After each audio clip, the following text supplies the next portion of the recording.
Canciones con historia de la mano de el señor Pique, yo lo conozco como Pique. Aníbal. ¿Cómo le va, Pique? ¿Todo bien? Hola Juan, qué gusto grande. ¿Todo tranquilo? Todo tranquilo, bien en casa, con el mate en la mano y preparándome para contarles una historia de una canción. En este caso vamos a hablar hoy, Juan, de un tango, pero más precisamente de quien escribió la letra del tango Nada.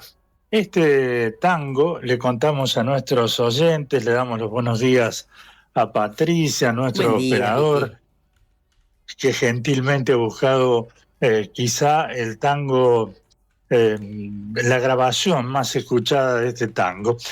Fue estrenado en el año 1944 por la orquesta de Miguel Caló, la voz de Raúl Iriarte, en la década del 40, llamada la década de oro del tango. Y este tango, estamos hablando de Nada, puede estar entre los 5 o 6 grandes tangos de la época. Podemos citar La Última Curda, Garúa, Malena, a ese nivel. Los compositores fueron José Dames, autor de la música, y la poesía, como decía, de Horacio Sanguinetti. Nada fue cantada por casi todos los intérpretes del género, pero también cantantes que no pertenecían al rango del tango, por ejemplo, Juan Carlos Baglietto, o hasta el mismo Caetano Veloso, que lo grabó en portugués. Las dos grabaciones emblemáticas en lo que tiene que ver con los cantores de tango pertenecen a un uruguayo nacido en Canelones, Julio Sosa, el varón del tango, y el nuestro, el polaco Goyeneche. Pero también lo cantaron, por ejemplo, María Graña, Adriana Varela, Ligia Piro, entre otros, tantos que cantaron este Nada. Más allá del tango Nada, que sé que le gusta muy mucho a la conductora del programa, la historia de hoy tiene que ver con el misterio que envolvió la vida de Horacio Sanguinetti. Si usted está escuchando, preste atención porque estos son misterios que aún no han sido develados. El verdadero nombre de Sanguinetti era Horacio Basterra, pero él usaba como nombre artístico el apellido de su madre, Sanguinetti. Nació en Montevideo, Uruguay, el 14 de marzo de 1914. A los 16 años emigró a Buenos Aires. A mitad del siglo XX, a 6 años de haber compuesto Nada, Sanguinetti desapareció de los lugares que solía frecuentar luego de protagonizar un hecho de sangre. Según lo que era un secreto a voces, el poeta había dado muerte a un militar y luego había logrado fugar a Uruguay. Por ese entonces, Sanguinetti tenía 36 años de edad. ¿Qué pasó? Es lo que nos preguntamos y le contamos a nuestros oyentes. La hermana menor del poeta, que también vivía en Buenos Aires, se había casado con un militar argentino. La mujer le confiaba a su hermano que este militar la castigaba y maltrataba en forma permanente. Eran otras épocas, imagínese Patricia, los años que han pasado.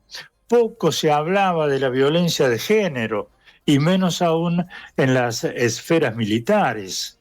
Además, abandonar un hogar era por entonces una falta más grave aún que la violencia doméstica, porque Sanguinetti le decía a la hermana que se fuera, que se volviera a Uruguay. La joven que sufrió este calvario finalmente enfermó de tisis y murió en el invierno del año 1950.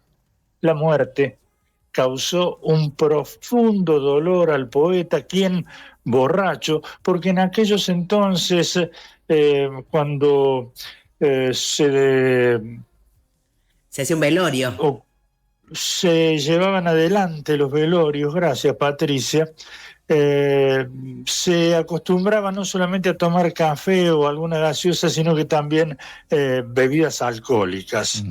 Sanguinetti, dolido y encurdelado, como dice la historia, increpó a su cuñado que parado frente al féretro recibía las condolencias por parte de sus amistades. El poeta no pudo soportar que quien había destruido la vida de su hermana estuviera ahí, con un gesto apesumbrado, recibiendo las salutaciones de rigor. Hipócrita malnacido, torturaste a mi hermana durante años y ahora te haces el dolido, le increpó delante de todos los presentes en voz bien alta. Borracho, mandate a mudar, le respondió el viudo. Sanguinetti le seguía cantando las 40. El militar habría intentado sacar su pistola, pero el poeta fue más rápido y con un revólver que llevaba en la cintura le disparó en el pecho a su cuñado, que cayó muerto al lado del féretro de su esposa. Imaginen la escena. Sanguinetti dejó el arma y los músicos que habían ido a saludarlo, a su colega, lo sacaron de la casa y le dijeron textualmente: rajá de acá o los milicos te matan. Claro. En medio de un ataque de nervios, se imaginan, Sanguinetti ¿a dónde fue a parar? A la casa de otro tanguero y de un gran maestro, del pianista Osvaldo Pugliese, pianista de la Madonna, quien al enterarse de lo sucedido contactó a varios músicos que se reunieron esa misma noche en el mítico cabaret Chantecler. Se llegaron, entre otros, Homero Mansi, Cátulo Castillo, Juan D'Arienzo. Esconder a Sanguinetti no era tarea sencilla. A esa hora, toda la policía de Buenos Aires buscaba al poeta asesino. Hay una versión nunca confirmada, pero tampoco desmentida, que los músicos habrían planteado la situación a funcionarios del gobierno nacional, allegados al por entonces presidente de la República Argentina, el general Juan Domingo Perón.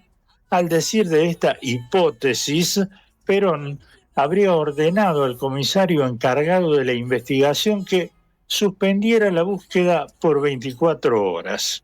Esto había permitido a Sanguinetti ser trasladado primero a la localidad de Tigre, donde lo esperaba una lancha que lo trasladó a su Uruguay natal, según esta hipótesis. Un dato relevante es que por esos años no había convenio de extradición judicial entre ambos países, entre Argentina y Uruguay. El momento en que Sanguinetti sube a la lancha fue la última vez que sus amigos vieron al poeta autor de nada. 7 años después de la fuga, las noticias que llegaban a Buenos Aires afirmaban que el poeta había fallecido el 19 de diciembre de 1957, a los 43 años de edad. Segunda hipótesis de la historia. En realidad, ¿murió Sanguinetti en 1957 o fue una estrategia para viajar a Europa bajo otro nombre y documentos apócrifos, documentos falsos? Apa. Lo cierto es que, Juan, ante la muerte de Sanguinetti, los familiares del poeta comenzaron a recibir regalías de sus obras por parte de Sadaic. Esas regalías se multiplicaron cuando Julio Sosa, el varón del tango, y el polaco Goyeneche grabaron el tango Nada. Sanguinetti tiene varios tangos importantes, pero Nada fue su obra cumbre. Murió Sanguinetti en 1957, fue un ardid para cobrar las regalías por sus canciones. Las dudas de lo ocurrido con el poeta siguen flotando y a medida que pasa el tiempo es cada vez más difícil intentar conocer la verdad de su destino.